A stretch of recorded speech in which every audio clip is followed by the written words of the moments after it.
Well, hello there. Sorry, this is stupid. I know it's pretty dark, but bear with me. This is a paid request for Ben. Thank you so much for that. And of course, as you can see, it's late at night. But I figure with this type of movie, this is actually the right mood. And once the movie starts playing, there will be light, as they call it. And it's hot. That's the thing with Texas. It gets very hot, it gets very humid, and then it storms like for 2 months straight. So have the ceiling fan on. This is a paid request from Ben to do a commentary on the 1980 film Maniac. Now, for those interested, if you ever want to request a commentary, a topic, reaction, a list, a review, re-review, pretty much anything, feel free to send it either directly to my PayPal or drop my Patreon. Both links are down below in the info box. I will try to get to it as soon as I can. And let's get into it. I have a pause at the beginning. I'm probably stuttering because it's Maniac. I mean, my friend Efri's favorite movie. If I don't get that, I'll explain that as this commentary goes along. So, 3, 2, 1, pressing play.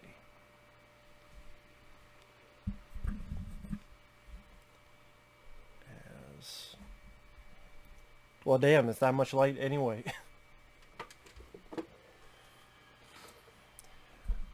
Well, I mean, it's a commentary you listen to. I don't know what more you're gonna see anyway. My face. And it's a commentary anyway, so this is all audio. Because I can't show the film because of copyright. But Maniac, like I said, is a 1980 film directed by William Lustig. And this is a movie where, of course, it came out, it was very much derided because of the violence, and it is a very violent movie, I'll give you that. By the effects of Tom Savini, early in his career, by this point, he had done Dawn of the Dead. I think this was after Friday the 13th, I believe. Which I know that came out in 1980, but I think he did this gig, I want to say it was after Friday the 13th. I could be wrong, though. But yeah, William Lustig, the director, by this point he was only doing porn films, and this was kind of one of his first films to go away from pornography. And then he would go on to direct Maniac Cop 1, 2, and kind of 3, but kind of not because he pretty much quit during the making of Maniac Cop 3. He did a film called Relentless. He did a film called Vigilante. He did a film, I believe, called Uncle Sam. And then for a while he was running a company called, I want to say Blue Underground. Releasing DVDs, Blu-rays, including this movie, of course, Maniac. Now, it's a slasher film. It's about a serial killer played by Joe Spinell. And he has this fixation of killing people, and when he's back at his home, he talks to these mannequins, and he'll scalp women and place their scalps on mannequins, and very fucked up individual, to put it lightly. But kind of off the bat, showcasing a bit of the gore.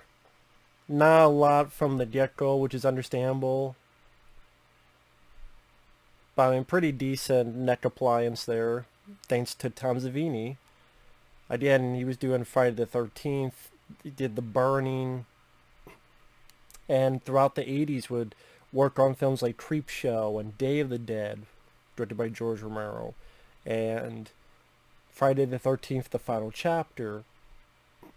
In 1990, Tom Savini got to direct the remake of Night of the Living Dead, which was actually pretty decent. And in the 90s, he was more going towards the acting route. He was Sex Machine From Dusk Till Dawn. And then he kind of just retired from doing makeup effects. He runs a makeup effects school. He did acting from time to time. He was in Grindhouse, Planet Terror, which was many years ago. And he's in this film because he had, hey, I could make a fake head of myself, or I had a fake head of myself. Let me be the actor, and then cut.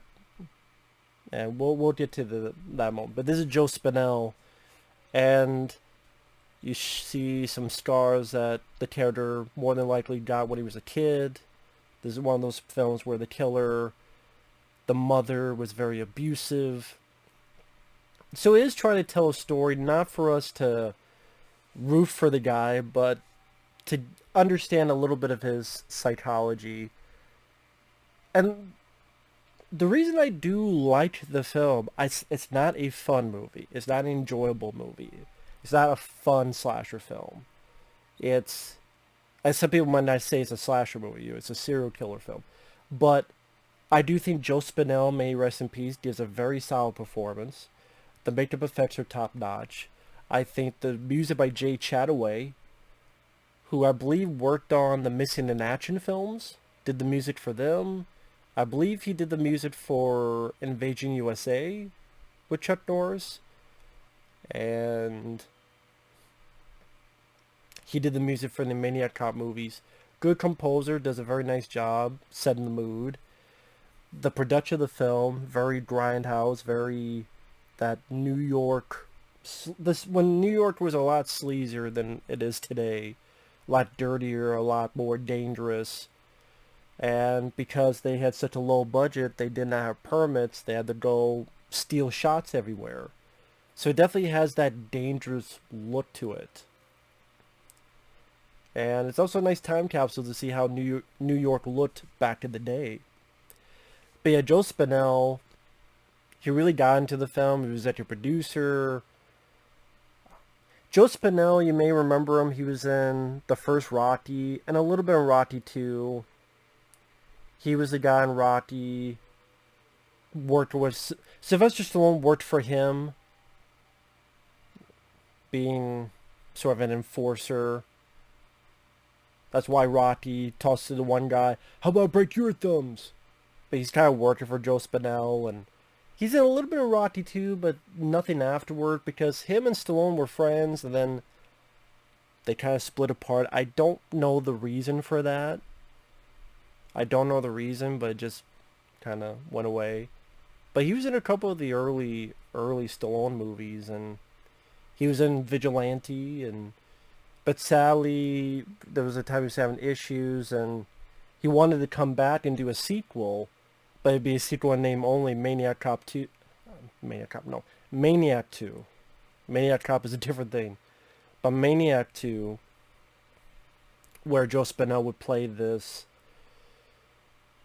more of a kind of a good guy, where he was a children's TV host, but then he would get these letters from kids where they're being abused by their parents, and so him, as his TV persona, would go hunt these abusive parents down, and kind of like a maybe an interesting idea, like you take the gore of Maniac, but you make it like a vigilante movie where he's killing abusive parents.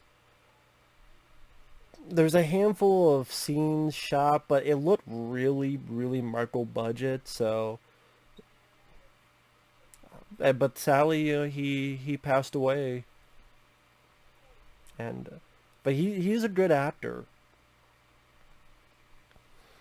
And Joe Spinell, go around pick up hookers, whether flashes of his mother or all the psychosis that you want to put into it.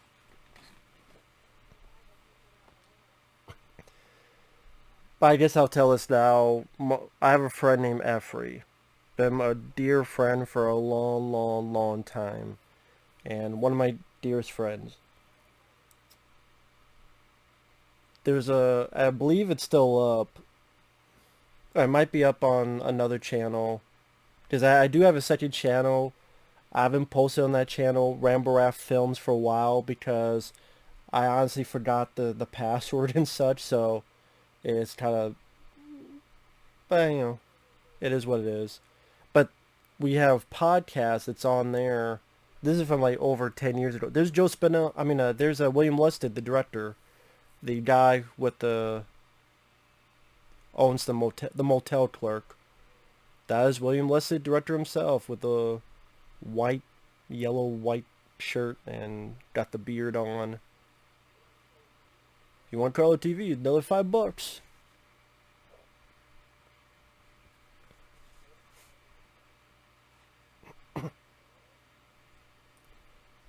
$35 for a motel room? That's pretty damn good. Pretty damn good.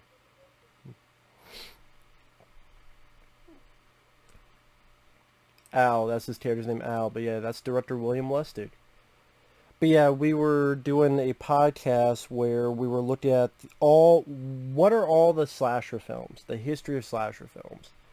And we'll go through each one. And by that point, I had not seen a lot of them. Because again, this was like 10, 11 years ago. And we got to Maniac. And my friend Effie tells a story about Maniac where he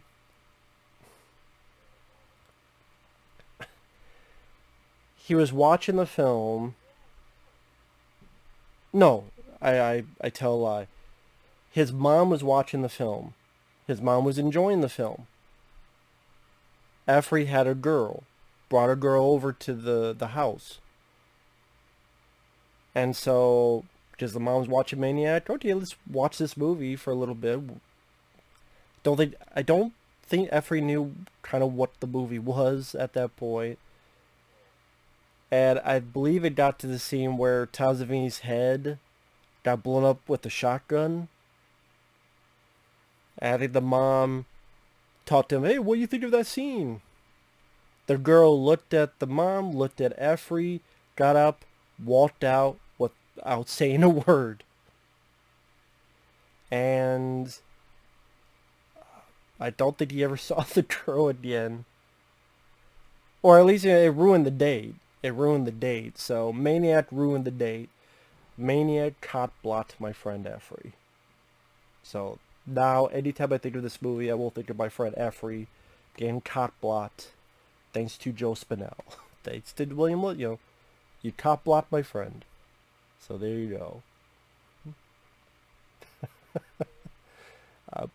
I would say one of the best stories I've ever heard. It's hilarious to me. But yeah, here we have the, of course, stripper, hookers. You don't get nutted sometime. Nowadays, if you did this kind of film, it'd be sexist to women. I mean, there are hookers in reality, but people act like they don't exist. Hookers, they don't exist. I'm like, you sure they don't exist? You positive?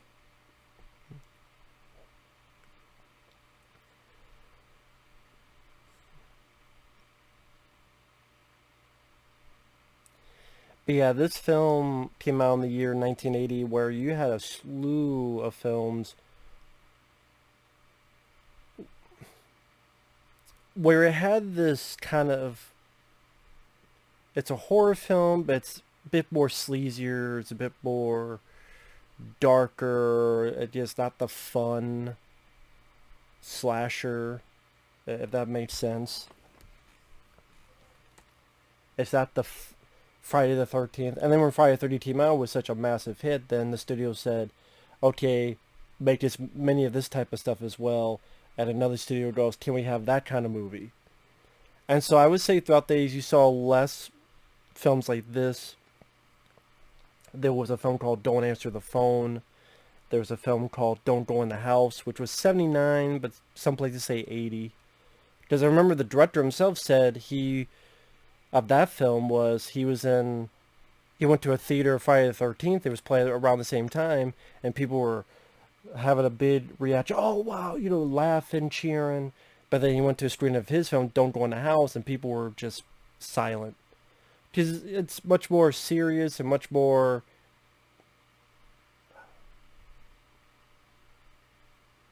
it's a more serious story. It's a more, I would say in a way, it's more of a horror film. If that makes sense. Like, this is more like horror. If you think of the word horror, I feel like this, I guess, technically is more the horror route.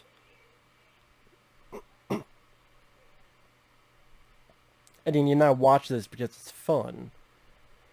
But the reason I liked it is I like a lot of the aspects of Joe Spinell's performance. I think he's a good actor. I think he gives a solid performance. I think the way it's shot, down and dirty, actually amps up the atmosphere. the dark, gritty, dirty atmosphere. The score by Jay Chataway is very well done. There's a lot of those little elements that pop in, and of course, like I said, Tom Savini special effects that are well done and ghastly, and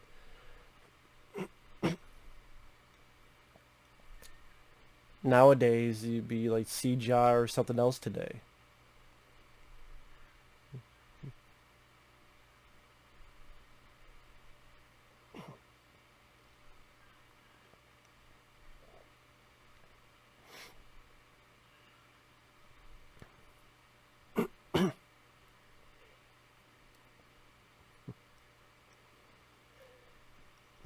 But in 1980, I mean, you had a slew of other films from The Shining to, oh, what, I mean, Empire Strikes Back, Clint Eastwood's In Which Way You Can, Airplane. There's a big, variety of different types of films, but again, with horror, it was like, you had films on this spectrum, or you have films like Friday the 13th, or you have films like The Shining, The Changeling with George C. Scott, which I love. The Shining and The Changeling, those are really good ghost story movies. But again, it's a character that, he does it, and then he throws up, and he's like, oh, I didn't want to do it.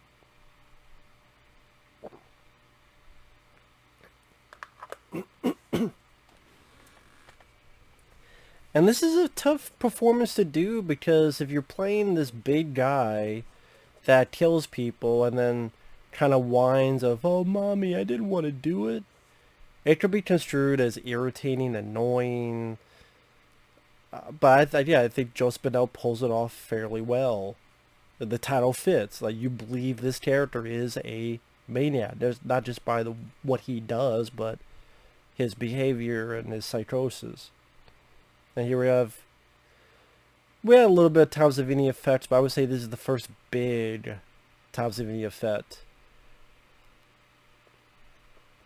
And more than likely, that's like they have like a fake knife and they like a tube somewhere where you squeeze the tube as you go along. Like you squeeze the tube as it goes along for the blood to drip, and then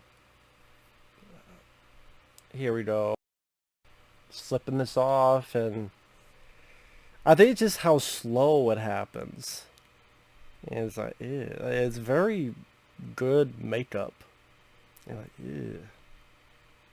It's the music, and it's the slow like reveal of the like brain from the scalping.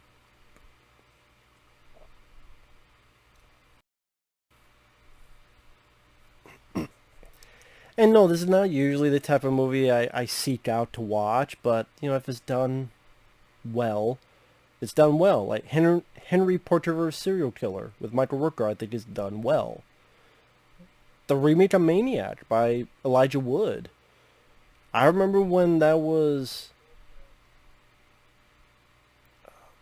announced, I went, really? And Elijah Wood is starring in it? Because at that time, there were remakes of Nightmare on Elm Street and The Fog and April Fool's Day and The Hitcher, and remakes I would deem some of the worst ever that I've seen. I mean, The Hitcher, The Fog, Elm Street, those are three of the worst remakes ever, in my opinion, for variant reasons. So, okay, they don't remake Maniac. Okay. But it was rather good. I gotta say, the Maniac remake was rather good. It surprised me. Lo and behold, see, I want to be surprised with the film. Because Maniac, I'm like, oh, what the fuck, Elijah? But it was rather good. It was rather good because it is about a maniac, but a lot of the film is played in a POV, not found footage, but again, like a POV, so you're in the killer's eyes. That was an interesting take on it. Elijah Wood did a good job, and he wasn't trying to copy Joe Spinell. He was doing his own thing, and it worked rather well, and Elijah Wood is a good actor, and it definitely had the gore. Alexander Aja didn't direct it, but I think he produced it, and It definitely has that violent feel of Alexander Aja film, like of the films he directed, like the Hills of Eyes remake and such. But I'm like, oh, okay, this is actually again rather good.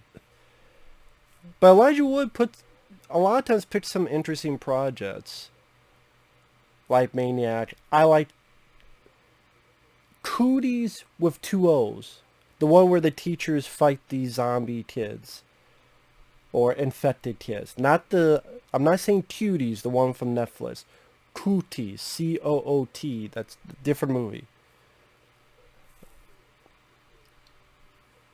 But yeah, this once again showed his more of Joe Spinell's psychosis of he's taunting himself and these mannequins he thinks of as women and dressing them up and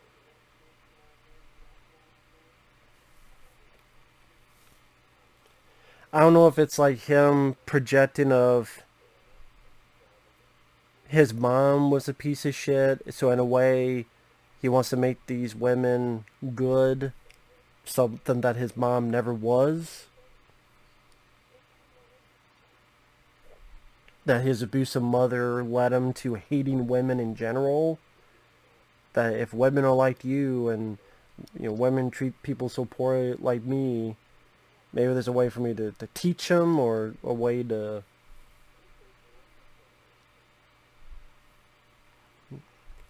And that goes into an interesting discussion of, well, maybe not interesting, maybe a boring discussion, as he's pounding the damn scalp into the mannequin head.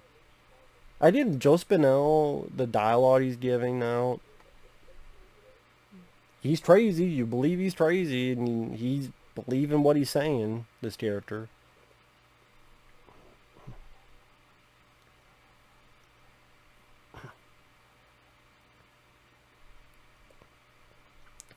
But I was saying, like, if you did, I mean, they did remake it in 2012. But I'm just saying, in today's age, if you did a film like this in today's age,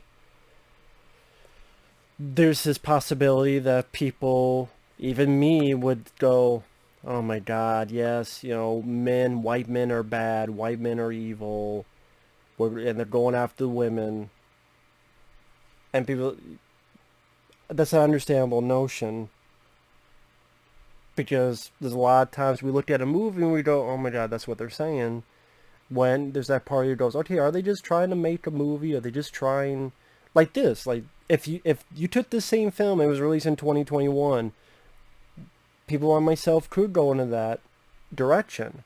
It's just in today's age, the almost indoctrination of the studios and the system and the way people write and the way they just have their own, they literally have checklists of what needs to be done to appease this, to appease that, and hate white.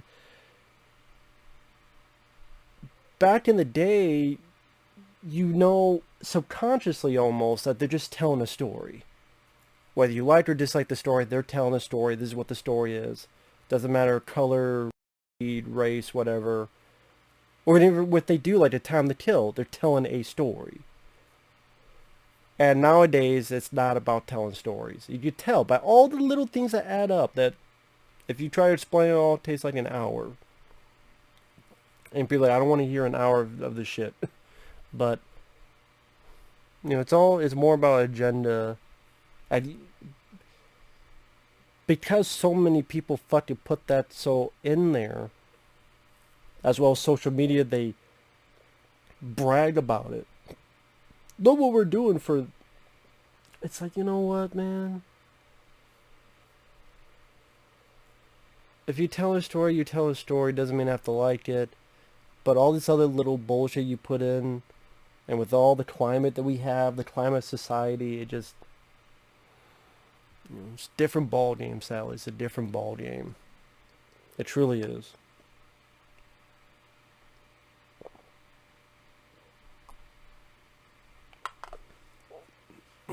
And people are like, oh, stop talking about it. But you can't stop talking about it when they keep doing it. And a lot of times they're doing it, and people say it's not there. I'm like, you know what? Sooner or later, people don't wake up, put the They Live glasses on and see it. But sorry, that's done with a little rant. Going back to this. Nice aerial shot. I forget if that was stolen. I'm trying to remember.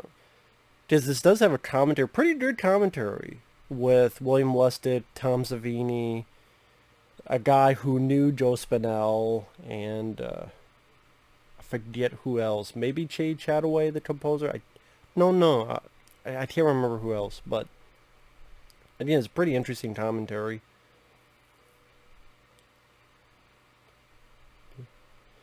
And Tom Savini, I don't know how he feels about this film, because it seems like he reading different things where he's not a fan of the film, and but then he did the commentary and he seemed like he's a fan of the film. So again, it is. Yeah, I think this is Tom Savini himself. Yeah, that's Tom Savini who got into the car there. Which means, as he follows him, it's going to lead to that shotgun scene I was talking about.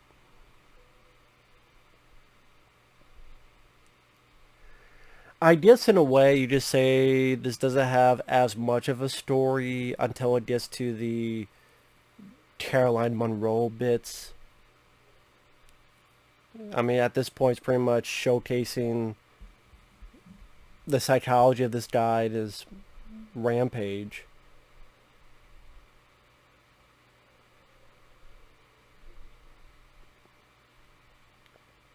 But I mean, on the flip side, we're almost a third done with the film. Because it's only an hour and 27 minutes. That's with the end credits. So, there's like an hour left. I believe Tom Savini at this point had a different nose.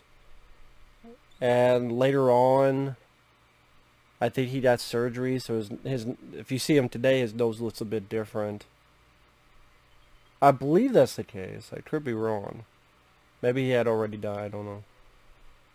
I swear I remember hearing that on the commentary. I'm like, oh yeah, that's right. Okay. And I mean, the poster alone is a very striking poster of the legs and the blood and the scalp. And I warn you not to go out tonight. And that poster is more violent than a lot of fucking movies today. And that's a poster, and a lot of people ripped that poster off. Yeah, you have that piece of shit film Gutter Balls that ripped it off. Eli Roth tried to rip off the poster for, it was Hostel or Hostel 2, I can't remember. And it is a very striking poster, and like I said, got a lot of bad reviews, a lot of people hating it when it came out. But yeah, it's definitely a film that doesn't hold back on what it's trying to do. The title fits, let me put it that way. It's short enough so it's not overblown. They didn't feel the need to make it 2.5 hours like some films do.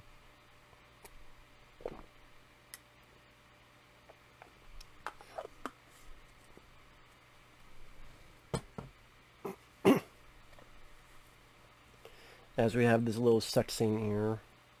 Well, not really. They haven't taken anything off yet.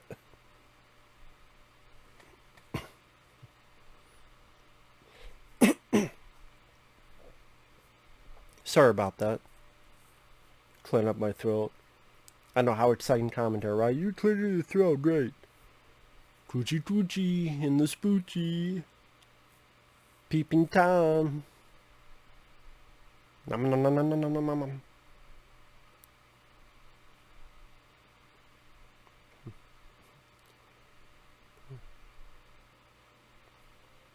But yeah, I mean, even more of Joe Spinell's character, that he was sexually abused or just abused in general, and that, I don't know if it's hatred of women, hatred of sex, however you want to interpret it.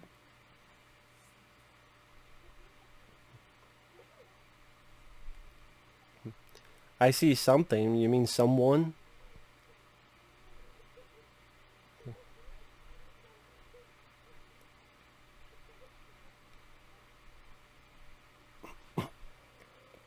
So I'm just kind of waiting for the big moment. It's coming. I'll be here about a minute. But I mean, it's the guy that gets it the most and the worst. Like, this is, I would say, the goriest death in the movie, and it's against a guy. So for people to say it's hateful to women, the guy is the bad guy, and another guy gets the most gory, brutal death here with this shotgun. And right there.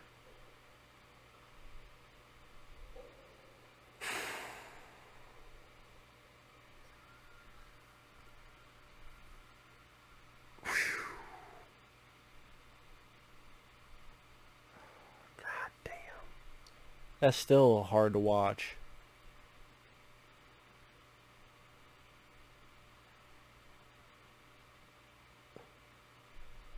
I think I'm watching more of the uncut version because I don't remember as many shots of it staying on that head. I yeah, there's a few more shots of staying on the head has been blown. I don't remember, which is strange because I've seen this film before, but I don't remember it being that long. Maybe it was like, put my head to the side and went, oh shit. But yeah, you kill the guy, you show it all, but the girl, we saw what can be done, so you get the idea here.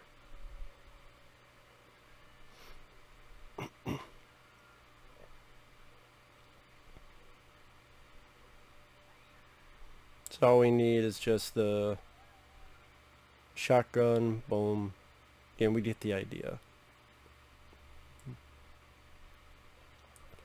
But yeah, apparently for that scene, Tom Savini himself dressed up in Joe Spino's clothes, got onto the hood of the car, shot the shotgun. It might have been his shotgun, but shot it. It was a real shotgun hitting the fake head. He put food and other stuff in there, blew up to bits.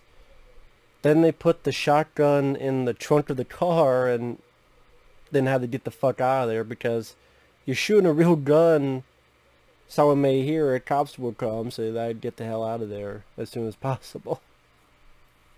Because they didn't have permits for a lot of stuff because permits cost money, and they had to cheat a lot of shots, and which no one would do today. Because he gets sued or something, I'm sure, nowadays.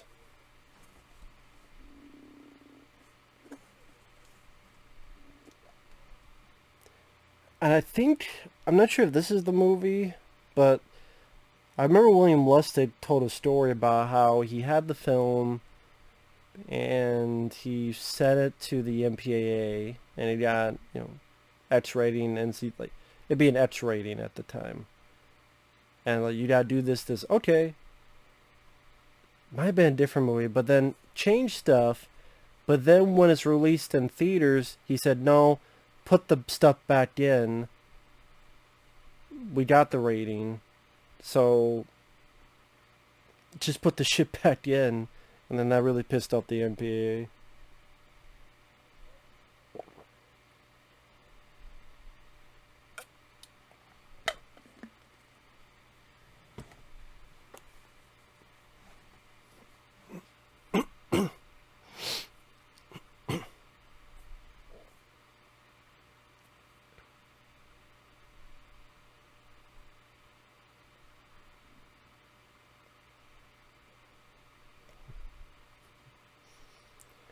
I mean, yeah, the guy handcuffs himself to a damn mannequin with a scalp nailed into it.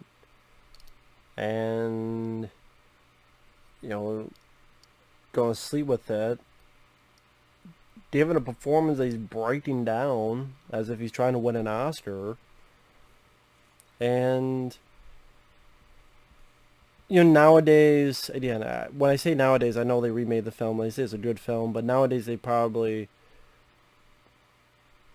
really literally go even further and give him a full-fledged sex scene with the mannequin. Probably hairy ass and all. And it's like, you're overdoing it a bit. And for a film like this, I think that'd be overdoing it. So again, you've really set up that this guy's a dangerous fellow. So the fact that you have kids in this vicinity even showcases more of the danger of, oh shit, what's he going to do now? I mean, we've seen him scalp someone. We've seen it all. We've seen him blow someone's head up. What's going to be next? And at this, especially at this time, now you're like, oh shit, what more is this filmmaker going to do? What are there any limits to the filmmaker? But then, there are limits. You can go overboard. If you say this isn't overboard, no, it's brutal, it's gory.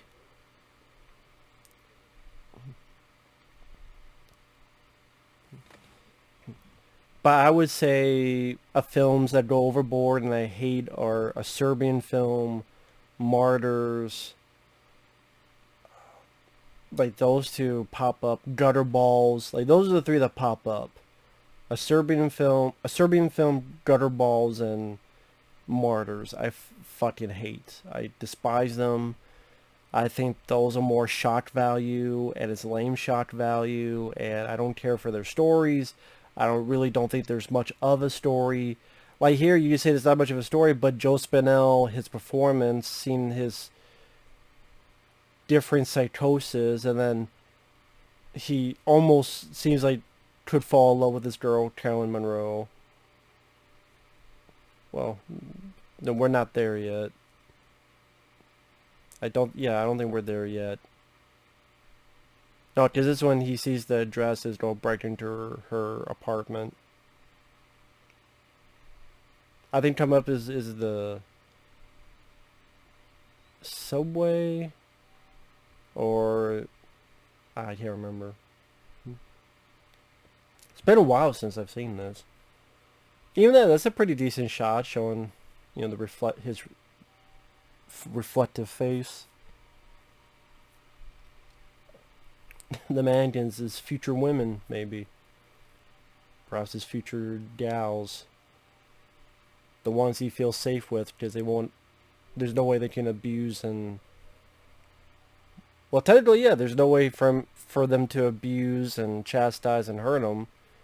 Until in his mind, at the end, they do. And I can't remember how I first saw this. I really cannot remember. I don't think it was cable. I don't even think it was VHS. God. There's a lot of films that I just cannot remember the first time I saw them.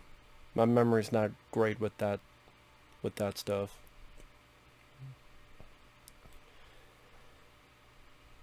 But yeah, on a side note, Serbian film, like those films, to me, they are more just the equivalent of Two Girls, One Cup.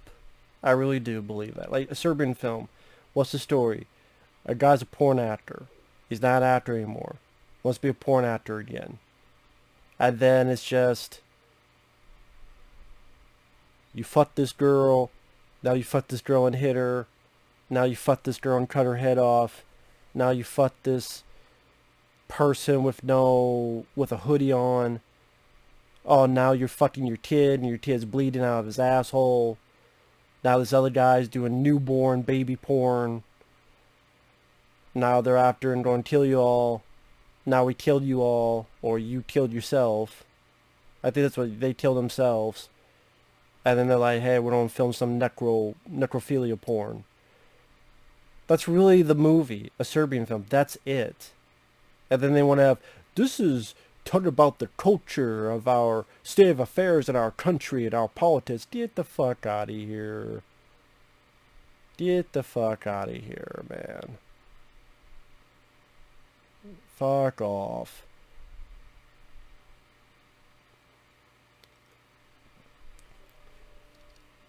Martyrs, I mean, the story is a build up, then we grab this girl and we torture her, fillet her, skin her alive, all because we want her to experience as close to death, and then maybe she could tell us what death is, and is there an afterlife? And I'm like, or she could be hallucinating, or she could just lie her ass off, or just whatever, man.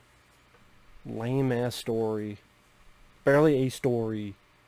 And it's fucking stupid. Just, it's like, what? That... How would you even know she's telling the truth? Like, there would still be no evidence. Just hearsay or a flat out fucking lie. Flawed logic, even for a psychopath. Or psychopaths. And Gutterballs, that...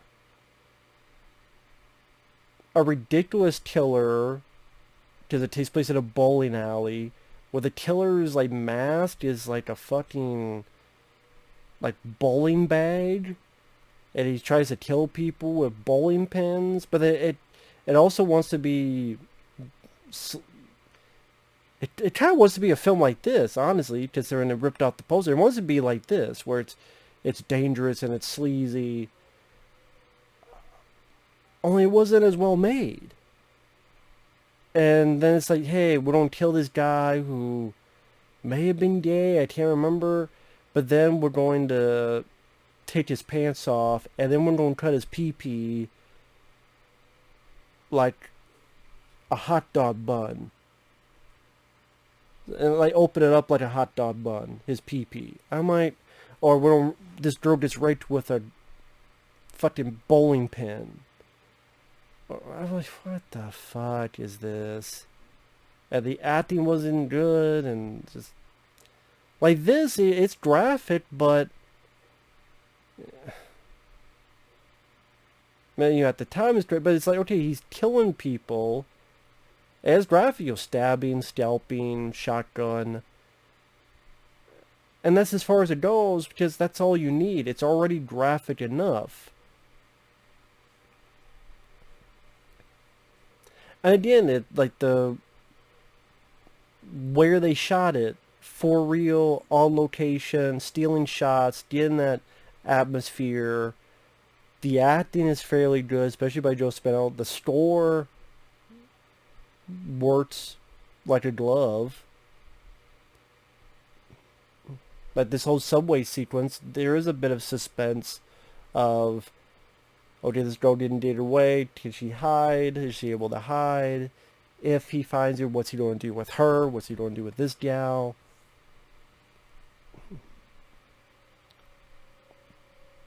I forgot how long it takes. A little bit for Carolyn Monroe to get into it, because it's 40 minutes. It's 40 minutes in. We're almost halfway through the movie. I mean, technically, take out the end credits, we are halfway through the movie. And yeah, you just say there's not really a whole lot of story other than a little bit of psychosis, he kills people. A little bit of psychosis, he kills people. But even the showcase of psychosis on Joe Spinell's character is still more story than those three films I mentioned. In just my opinion. But I said with horror films, this is you think of the 70s. The 70s were much more cynical, much more depressing time for movies, in the fact of, you think of a lot of movies back in the day, thrillers, a lot of them would have very dark, depressing endings. I mean, you could throw a rock and hit a thriller where it ends, but it's not really a, quote, happy ending. But now I don't know if I want to say the names, because I'd be spoiling them, but there's a lot of, especially thrillers, a lot of downer thrillers in the 70s. I mean, even like Blowout, in a way, it's kind of a downer. Although I forgot what year that came out. I think it was late 70s, or was it early 80s? I can't remember now, the year. But and this is kind of almost like a follow-up to that, where it doesn't really have a downer ending. Almost like a sequel bait ending, a weird ending, but it's not really a downer ending. But I'm just I just mentioned like it's a very more quote dangerous movies like Texas Chainsaw Massacre, and then again Friday the 13th, and not just horror but action. This stuff started coming out where the 80s became the fun decade. The fun decade where you had your Return of the Living Dead, Fright Night, Rambo 2, and Commando, Die Hard, RoboCop, Predator, Aliens. These exciting, action or state-of-the-art special effects and makeup, creature effects and slasher films, but it's kind of fun slasher and excess and 80s and big music, big hair, big explosions, bigger body count.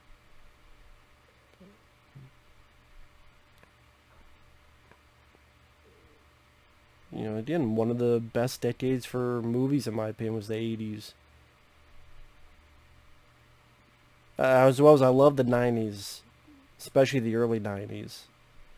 I mean, the early 90s is one of my favorite eras for movies. Because the early 90s, I mean, I know this is off tangent, but it's just like you had from Ninja Turtles to the Die Hard sequels, Die Hard 2 and 3, to Hard Target, Cliffhanger, Terminator 2, yes. I think it's a bit overrated, but it's a good movie. But I love Cliffhanger, I love Demolition Man, I love True Lies, Speed with Keanu Reeves. Films like The First Power, People Under the Stairs, In the Mouth of Madness.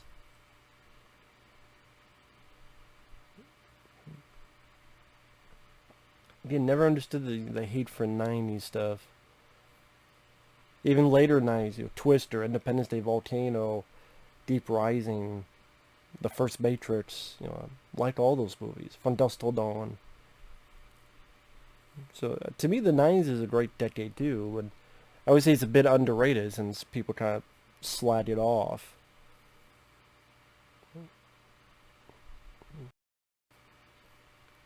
Of course, I'm talking as this whole suspense scene. I mean, that by this point, you pretty much know she's dead. Otherwise he would have left. Boom, the film would have cut and edited to a different scene. The fat is still going. He's gonna pop up. You're just wondering when. Just a matter of when. Which is the point of one of the points of suspense. Even if you know what's going to happen, it's when is it going to happen to get that jump in the audience. And again, this is not a bad way of doing suspense, this whole sequence. And William Lustig is a decently talented director. Again, Maniac Cop 1 and 2, and the first Relentless. I don't know if he did the sequels. I haven't seen the other sequels, Relentless. Those are hard to find. I think they were on DVD. They're out of print. I never saw the sequels. I don't know how many William Lustig did. I think there's 4 Relentless movies. The first Relentless was Judd Nelson as a guy who picks names out of a phone book and kills people, and 2 cops, Robert Loggia and Leo Rossi, are chasing after him. And he has Judd Nelson from Breakfast Club as the villain.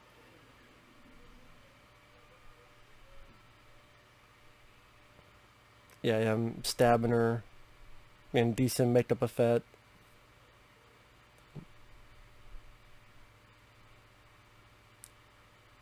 And this is a movie that if you want to have a movie that showcases that these kind of guys exist, and you don't want it in a fun manner, this will do it. But the fact that it's kind of so simple and basic, but to me it's well made. Like, even this camera work, the camera gliding over his materials, his shotgun and weapons he's used, the newspaper showcasing his work, and then his other work, this mannequin stuff, and this weird outfit that he has. I mean, if you had a different actor than Joe Spinell, a guy who was really piss poor, the film would not work. And there's not a lot of films that Joe Spinell got to be the star. I mean, the other film I could think of is the last horror film, which he also did with Carolyn Monroe, which was okay. It was all right. It's an interesting idea where this guy who's a big fan of this actress follows her to the Cannes Film Festival and starts. Here's Carolyn Monroe. We're finally introduced to her. Okay, she was the person taking the picture. 49 minutes in. 49 minutes in, we've had our pretty much our second lead character. No, no, no, no, no, no. I'm wrong. I'm wrong. Sorry, I'm wrong. This is a different person. I'm sorry. This is a different person. I got fucked up.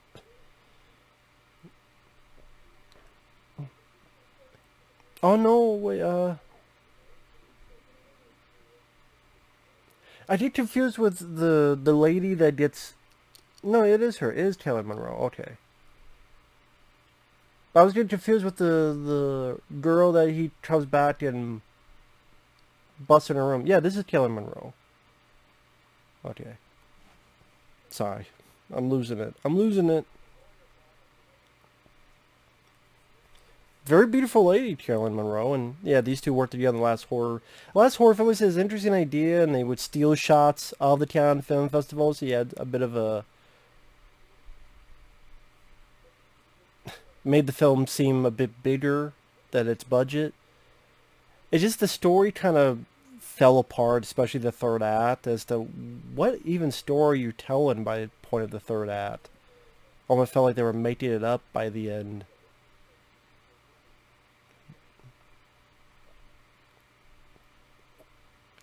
To a point, was it like at the end, like it was all in his head or something, or I can't remember. I mean, it kind of fell apart by the finale. I'm like, was it all in his head? Did he make it all up? What the hell? Now, I will say, when I first saw this, I went, how could Carolyn Monroe, like, almost fall in love with this guy? But on one hand, I kind of warmed up to the idea because, number one, Joe Spinell's acting, he's not acting like a creep. He's not acting like a sinister, creepy weirdo that would give false flags. He just, talking like a guy who's a fan of her work. And yeah, he's not giving this creepy, sinister glares and over-the-top antics that would be clear false, clear red flags.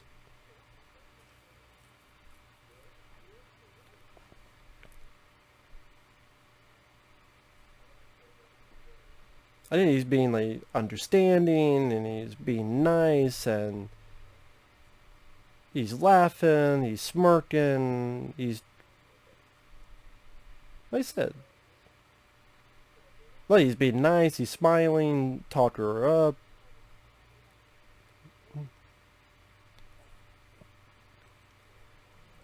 And then also showcases Carolyn Monroe's a bit more of a likable character because no, Joe Spinell is not Brad Pitt. He's not Tom Cruise. He's not Leonardo DiCaprio. But she doesn't judge based on that. She judges on the personality. So again, it makes Carolyn Monroe more of a likable person. That she doesn't judge on that. She's judging on who supposedly the person is. So this vibe that Joe Spinell is letting out to her.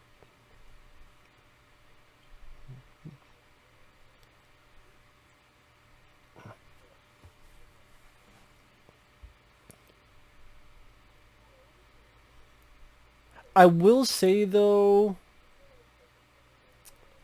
it does almost pop out of nowhere that this character would start acting this way. Like, was the end goal to fall in love with her? Was the end goal to bring her back and ultimately probably kill her? But was he trying? Like, I know he saw her thing at the park and she was taking a picture.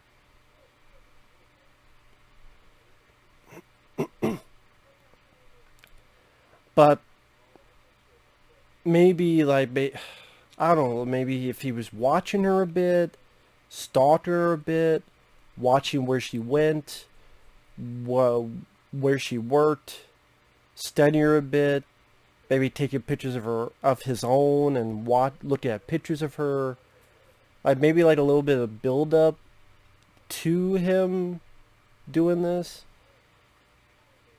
Because like I said, it almost comes out of the blue after almost like 50 minutes into the film, and you're 49 minutes in, you're finally fully introducing your second main character. It's a bit,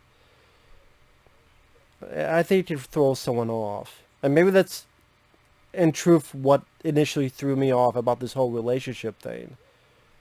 And the easy answer was, well, come on, look how he looks. But it's like, no, it's actually nice that she doesn't even think about that. Joe Spinell is acting with charisma. Like, he's being likable. He's being trying to be funny, and he's not creeping her out, not weirding her out. So, lowers her guards. Her guards now, whether that was intentional or not. So, like I said, as time has gone on, that my mind's kind of changed on that.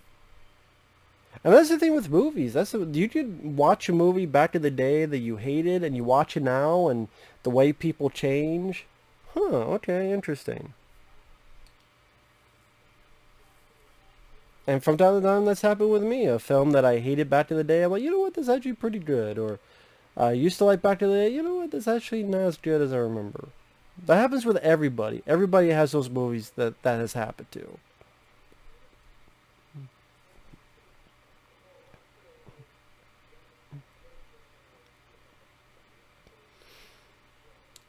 Although I do think there's some upper echelon people that do that because they just, when I say upper echelon, I'm talking about celebrities. I think there's some celebrities that do that because, well, I can't say this, it'll hurt my image. It's all about image, ego, and whatever other bullshit, and Hollywood, would. King of fucking pedophiles, whatever fuck Hollywood is. Especially nowadays. See, he gets a little bit nervous when she gives him the kiss. So he's not quite comfortable with that physical contact.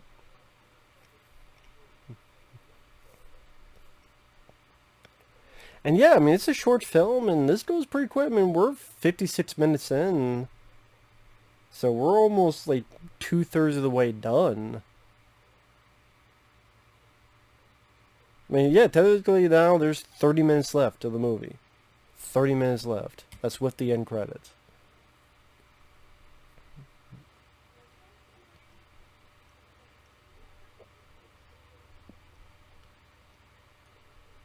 Now he's got that psycho look again.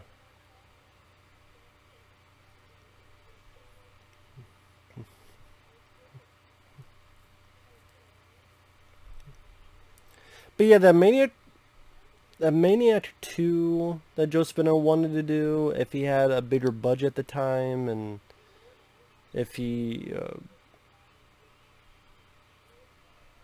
was, healthier state so that he was still with us, would have been interesting to see. One of the more interesting videos with Joe Spinell is, I don't know how, but he was in touch with Steven Spielberg. I don't know how that ever came to be.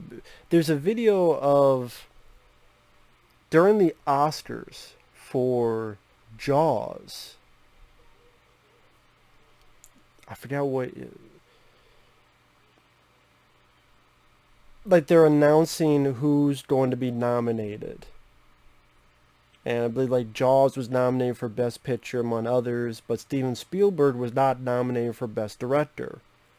I guess like they were watching TV, Steven Spielberg, like someone else, and Joe Spinell was there. And Spielberg was like, oh, I didn't get the nomination. And then Joe Spinell's like doing this almost like WWF speech, your spiel, a promo. That's what I'm talking about. Like doing a promo of like, who directed the picture? You directed the picture, right?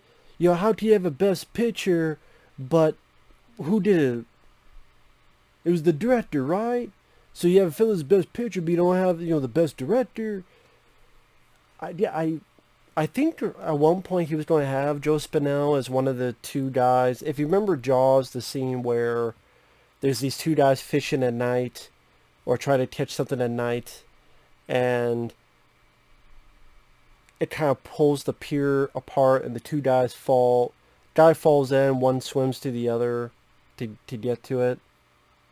They swim.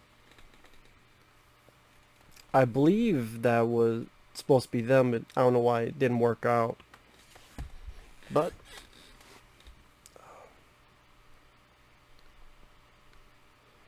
yeah, I don't know how Joe Spinell became friends with Spielberg, and I don't think Spielberg ever cast him in anything, did he? Was Joe Spinell in any Spielberg productions? Then you would think after that, maybe so, but I don't know. But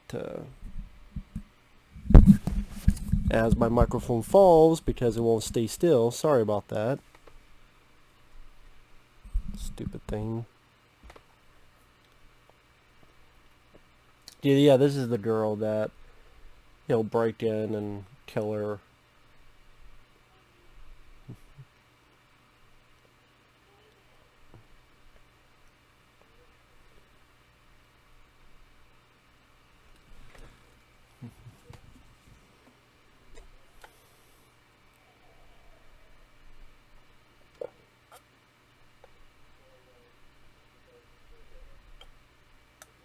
And that's what I mean by he's a good actor. Like, he can really turn it on and off. Like, right here, he has his persona if he's being nice and he's not eking out any creepy vibes and... Hey, well, I'll see you. Thank you. You know, bringing this back to you. Just being easygoing and not doing anything else about it. Also shows that, you know, this is an intelligent guy to have this plan of, well, I have a reason to be there. Oh, the reason is to return this locket, so I'm going to steal it when no one notices. And then I'm going to fuck with the lock so that I can get in and all this jazz. So again, it shows the, like I said, the intelligence of the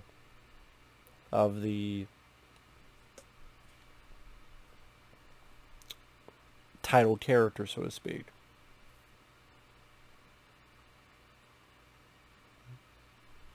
Yeah, I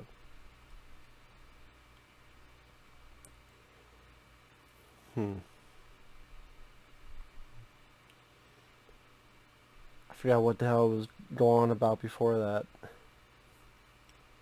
I fucking forgot.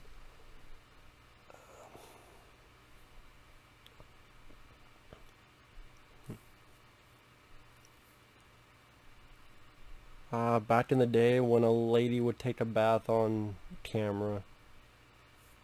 Well, I guess technically you can do that. It's called Pornhub, but I mean, like in a movie, girls, ladies, women don't get naked in movies nowadays, do they? Maybe once in a blue moon if it's like a raunchy comedy and they do it as a joke, maybe. But no, you don't really see anything with nude women in it that goes to theaters. Because then if they do that, they get canceled for whatever the fuck reason. I mean, it's okay if Captain America is in a film and that's America's ass. Yeah, that's definitely America's ass. Was that in fucking Infinity War? That stupid shit? It's okay to do that, but if I said, wow, what a beautiful ass that lady has. Nope, that's against the law. Or whatever the fuck. I'm like, okay.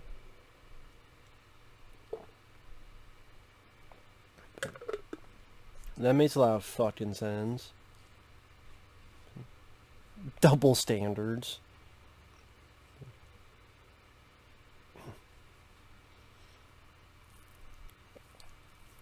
But I mean, some people might not call this a slasher film, but I would call it as a slasher film.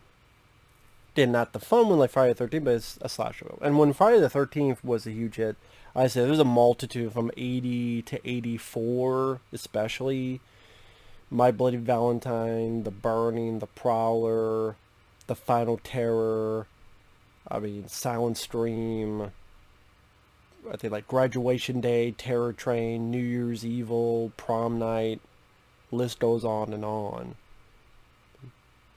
And of course, Nightmare on Elm Street in 84, Halloween 2 in 81, a shitload. And then slasher films, you know, they were made for a little money and they made a decent profit. That's why they kept doing it. But people got tired of it. And honestly, it got to the point where some of them were pretty shitty.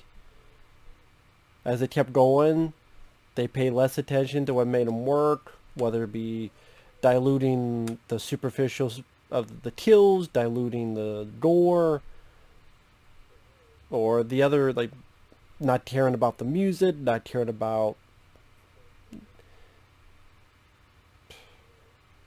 I know people say, oh, who cares about acting? Some of them actually, the acting is not that bad. Like Silent Stream, I forget, Belinda, no, is it Belinda Montgomery? I forget the actress. Like, she's really good in it. Halloween and Halloween 2, you know, Donald Pleasance, good actor. Jamie Lee Curtis. Even this film, like Joe Spinell, good performance.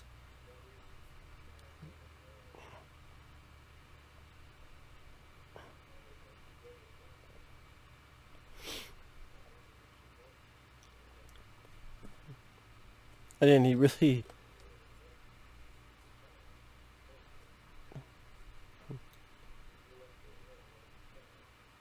And this really kind of goes into his psychosis of... He thinks he's speaking to his mom. And that's why he... I mean, you did the idea before, but I think I'm like, okay, he really does think this is his mom. He wants his mom back all the time.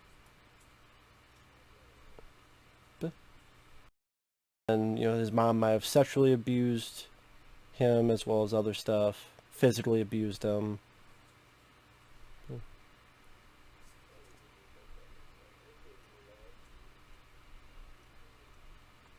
And that really warped his brain.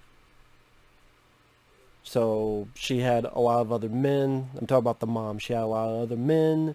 Also had her own son that even more fucked with his head. The stars you see at the beginning of the film fucked her up physically. That maybe it's like, I don't know, this weird thing of...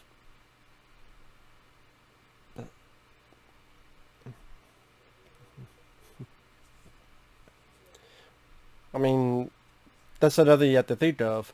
Well, it doesn't make sense. Well, they're crazy. If they made sense, they wouldn't be fucking crazy. They wouldn't be a fucking maniac. Sometimes maniacs and crazy people do crazy things. It doesn't make sense because they're crazy. It's like a lot of the stories you saw in the news throughout the years. Why did the mom put her fucking kid in the fucking washing machine? Just fucking crazy. Or evil. Both, honestly. So there you go.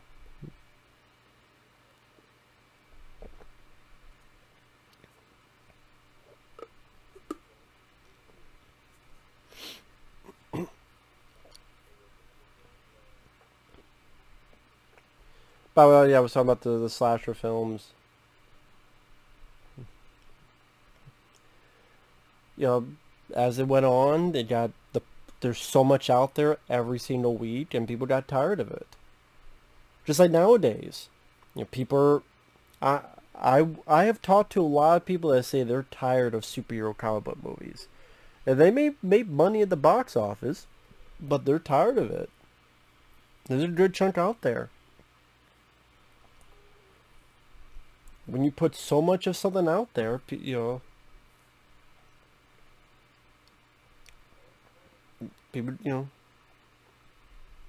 let's put it this way. Think of a cereal. Think of a cereal you like. Now, try to eat that every single day for 1 year. A lot of times you get tired of it. Unless it's, sometimes if it's your ultimate favorite, maybe you won't. Like me, I love Mellow Yellow. But I don't drink all the time. I drink water, juice. People do like variety.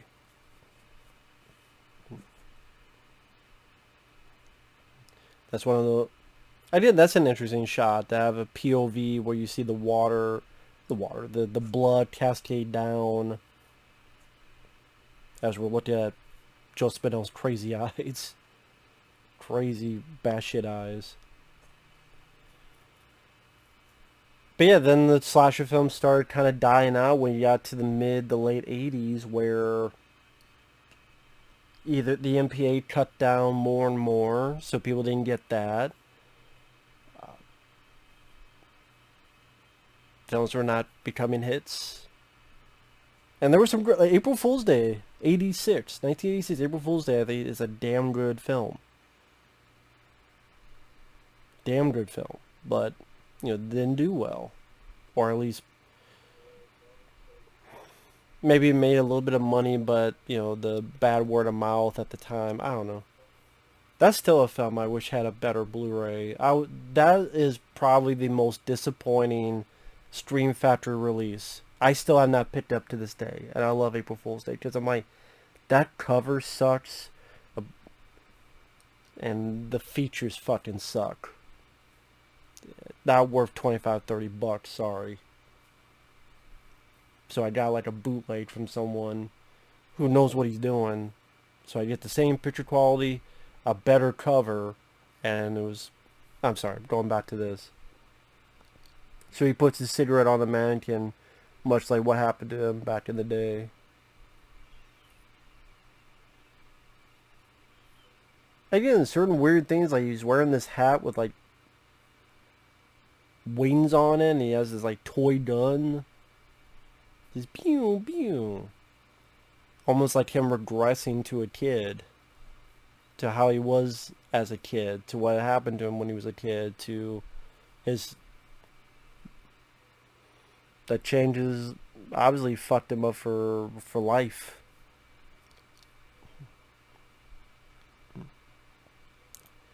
That's a tiny fucking suitcase. Was that a suitcase? Oh, there's his handgun.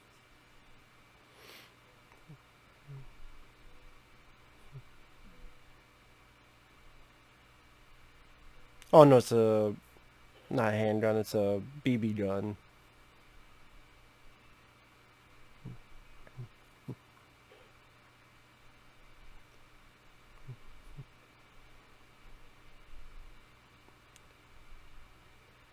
I didn't just show him more the mindset of this guy, and you could kind of figure this stuff out on your own.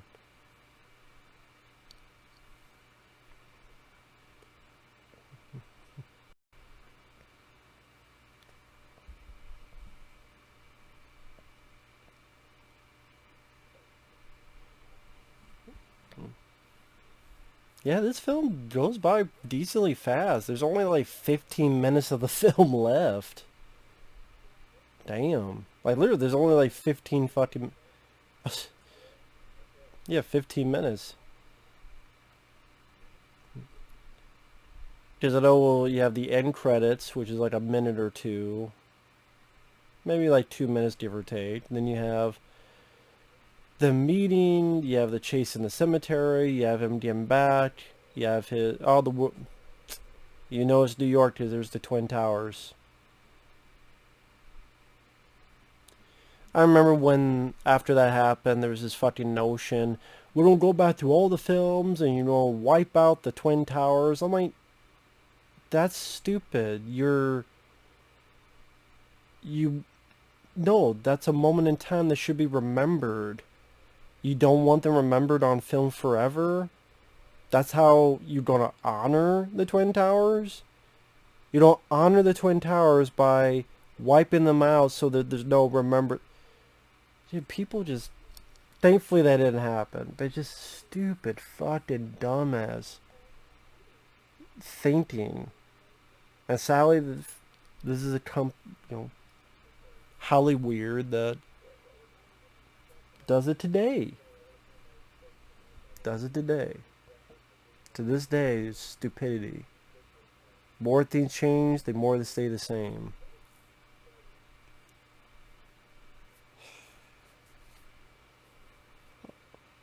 Although it was a much better era for movies.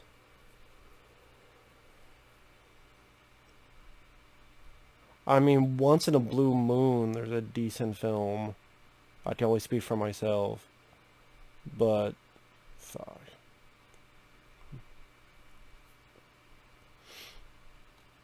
Yeah, you definitely see there's a little bit of a cheapness where, that's why they have so much fog, because they couldn't show the whole wealth of the cemetery. I'm trying to remember if they discussed on a commentary where this was shot.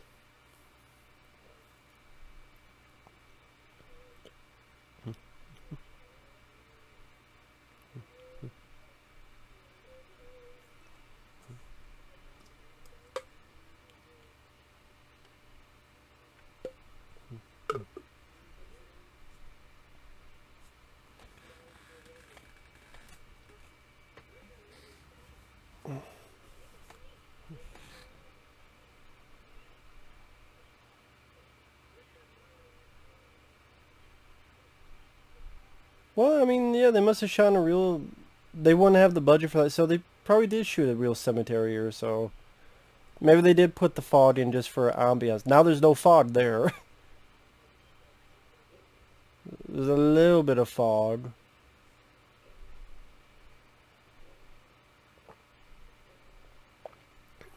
Not as much as before. Before, when they were sitting down, it looked like there was a fucking forest fire.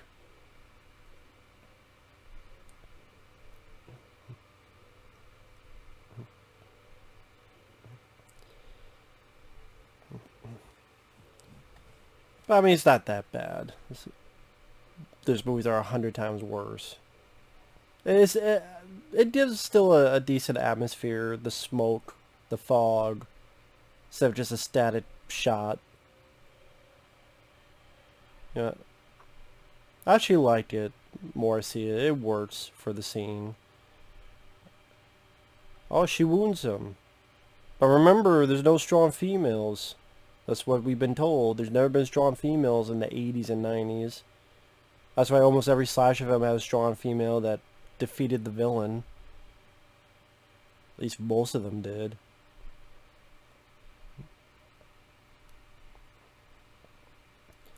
Unless you're talking like what the fuck was that movie called?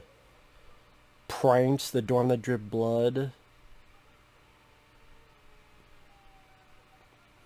Which, that didn't end well.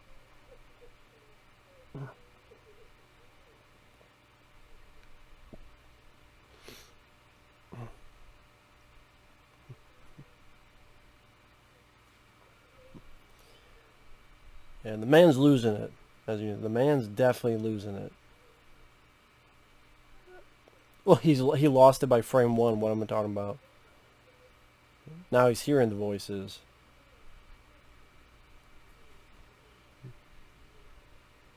Or maybe this is what he heard all along, but now we're just the viewer being able to hear it.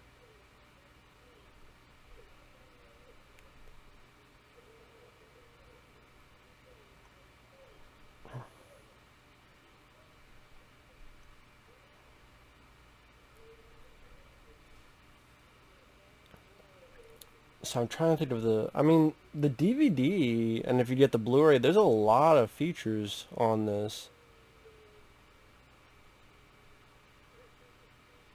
Oh, here we don't have hands come out. There's again all in his mind, kind of like Terry. This reminds you like Terry.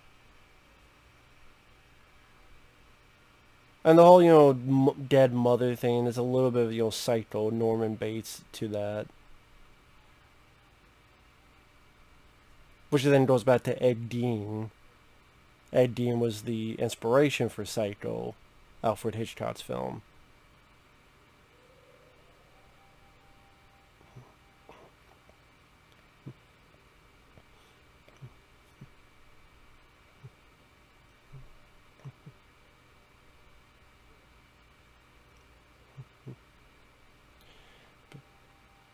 Did she only wound him in the arm? I thought she did more damage than that, but yeah, it looks like just only wounded him in the arm. I don't know, I thought Kelly Monroe team, like, there was some time where she stabbed him in the stomach, but no. Just wounded him in the arm. So he's not going to die from that. But then this is where he kind of has his, sort of meltdown where get a very kind of weird but interesting ending where his victims, the mannequins, like come back and tear him apart. In reality, Grant has the dumbest cops in a while, which I'll get to that moment, but that's one point I'm like, what the fuck, really? And it does like leave room for a sequel, and so it's like, kind of wish it did. I hate sequel bait endings. Once in a while it can work, but I'm just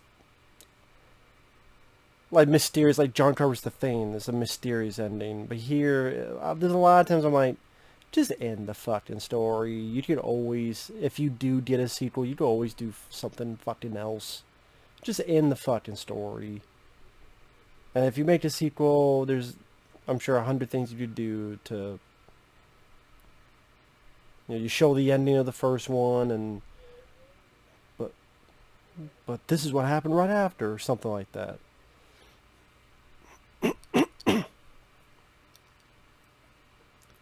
But this whole idea of just showcasing the mannequins and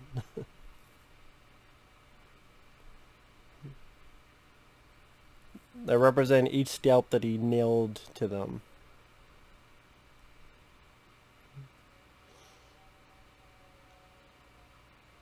Dude, a very kind of off-kilter way to end it. But it makes it interesting and memorable, I'll say that.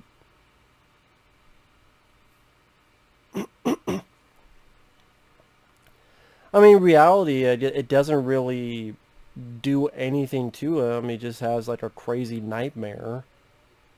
I guess, in a way, for the audience, you're seeing this big fate against the guy. Just, this isn't happening.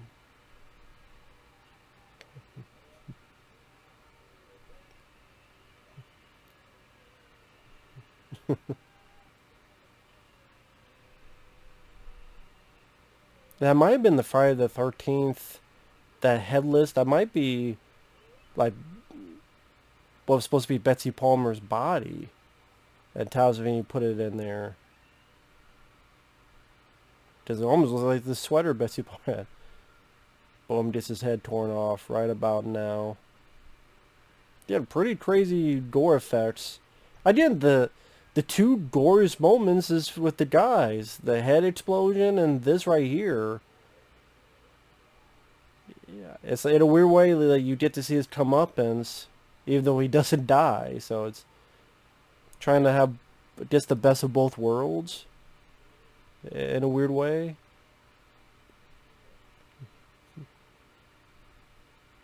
At least he's suffering mentally with this.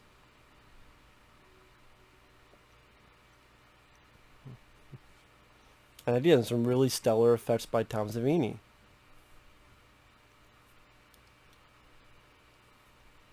I'm sure I just wonder, like, the audience when they first saw this, like, what the fuck is going on? What the fuck is this? Did the mannequins really turn alive and tear them apart?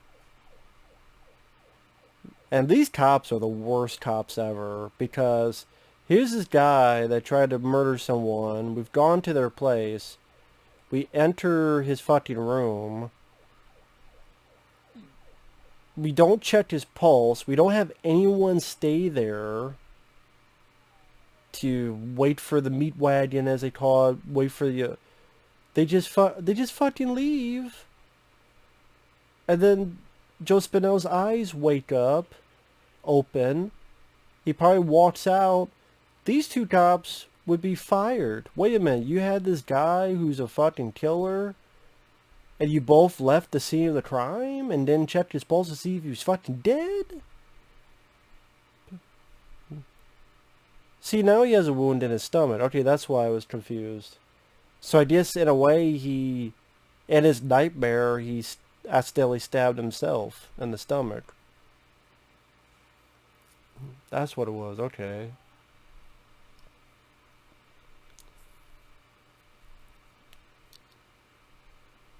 Like, what the fuck are they doing here? Like, they look at this shit, they don't say anything, there's no dialogue, they don't call for back. And he closes the fucking door. Like, why is he closing the door? So the mannequins don't fucking see him? Like, these are the worst cops ever. Like, they come in, they don't wait with the body, they didn't check his pulse to see if he was fucking dead on his wrist or his neck. Like, these are the worst cops ever. They should be fired and flogged and filleted. So, of course, he wakes up because they're biggest fucking morons. Worst cops ever in the fucking history of cinema. Try to find worst cops. Like, what the fuck? But, get a nice touch of having red. Usually it's white titles, but you have red, which makes sense because it's a bloody as fuck movie. But yeah, Maniac, like I said, I think it's well directed for the low budget they had. Nice using the natural atmosphere of New York. Decent moments of suspense. Great gore by Tom Savini. And a very stellar performance by Joe Spinell. May he rest in peace. Rest in peace, Joe Spinell. Carolyn Monroe did good too. I always forget she's not in the film as much as one would think, because again, she appears like 49 minutes in, and then, you know, sporadically appears. And there was a whole like rumor, urban legend of that song Maniac from Flashdance was first meant for this. I forget the actual story. It's actually on like the 30th anniversary DVD where that gets a bit explained. Maniac, maniac at your, you know, he will take your cat and nail it to the door. He's a maniac, maniac, that's for sure. He will fuck you in the ass till you beg no more. Okay, that's not the actual lyric, but still. So with that said, thanks once again to Ben for the request. Thank you guys for watching. Take care. And be careful of any Zetos. As my neighbor's rooster announces, be careful of the Zetos out there of the world. We'll see you guys later. Bye-bye.